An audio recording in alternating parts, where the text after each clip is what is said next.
We're going to talk today about the importance of measurement and the role it plays as you're working towards your improvement initiatives or trying to come to compliance with one of the many and various compliance models that are out there for IT. So what we're going to start with are really just at the 90,000-foot level, you know, the motivation and the issues that are facing the executives, the motivation for working on compliance, working on process improvement to begin with. And then we'll move into how measurement helps and what really makes for a good measurement program, and probably wrap up with some advice on how you would implement a measurement program if you're not already using one, or how you might actually improve the one that you have. So let's talk about some of the industry data and what it's pointing to. Certainly, most of you have probably seen the statistics from groups like the Standish Group that are monitoring the performance results that we're getting in IT. And clearly, we still have a lot of room for improvement. We still have projects that are not considered successful, that are over budget, that are late, and those that are still canceled.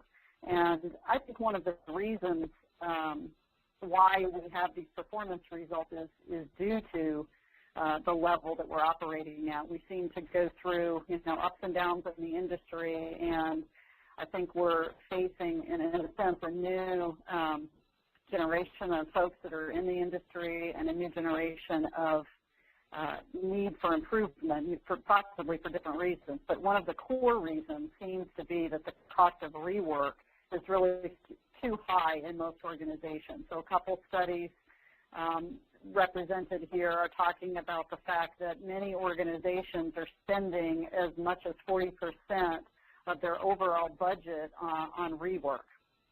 And of course, you know, by rework, we're talking about doing things over again, taking two steps, you know, one step forward and two steps backward, and all of the things throughout the life cycle that cause us to stumble, to fall, to become late, to not meet our objectives.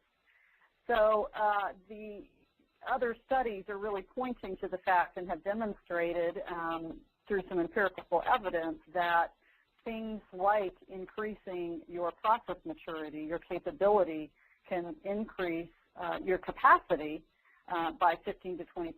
In other words, if we're talking about a group that's, you know, undergoing something like 40% rework, we have the opportunity at least to get half of that through focused improvement efforts. And it mentions here, of course, that I think this is one of the Gartner studies. The second bullet is talking about the fact that you don't get that just by, you know, checking the box for an improvement initiative. Obviously, it has to be an initiative that's really grounded on business measures and business, and a focus on business outcomes, really, versus a process compliance focus. And that's a whole other topic. Being a CMMI lead appraiser, you see things that are amazingly dysfunctional in terms of process improvement efforts. Not that CMMI isn't a good model if it's used properly, but I think that's really what the caveat is here that this bullet is talking about. So that said, we don't have time to really dive into that, but moving forward, what we want to talk about is the fact that many people are looking for solutions to the rework problem, to the performance problem, and they're looking at things like CMMI and ITIL, portfolio management, portfolio governance, Six Sigma, Lean Six Sigma, ISO, et cetera. And if you have one of these compliance initiatives, you probably know and understand how important the focus on measurement is, and that it's a many-dimension focus for most of these models. If you are thinking about embarking on one of these, just one way to look at how measurement plays into these improvement initiatives is listed in these 4 bullets at the bottom. For example, you know, most organizations would want to know where we are today in terms of just even the last slide was looking at an organization with people spending of X. You know, what kind of rework numbers do we have? Those aren't easy to get, But having some kind of an understanding of where you are today obviously requires concerted efforts in the measurement arena.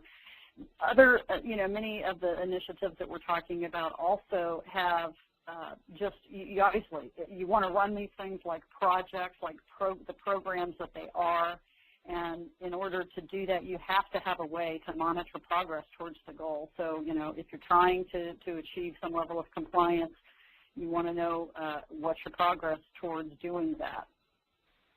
On the X, that's more of an internal, contributor kind of measure. From a results kind of measure, most organizations are going to need to be able to justify the investment. We know that process improvement programs and compliance programs cost money.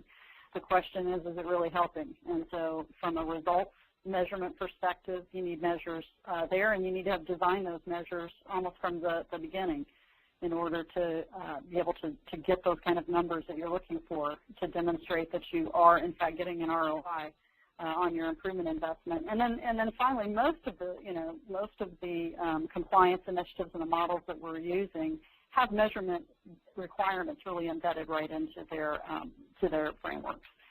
Certainly things like CMMI has the measurement and analysis PA, and we'll talk more about how measurement flows through a model like CMMI. ISO has KPIs, Six Sigma's embedded right into DMAIC.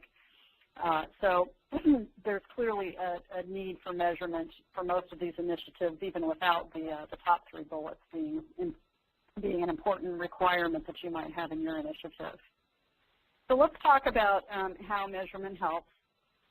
And you've got to start, obviously, with the purpose of measurement. And I think a lot of people can easily miss the key concepts and the importance of the business drivers for measurement and jump down into the tactical aspects of your measurement program, missing, I think in many cases, the bigger picture. So what really is the purpose of measurement? In my mind and in the minds of my co-authors of PSM, we spent a lot of time thinking about this, and certainly it seems that the right focus is to think about measurement as a way that provides information to decision makers throughout the organization.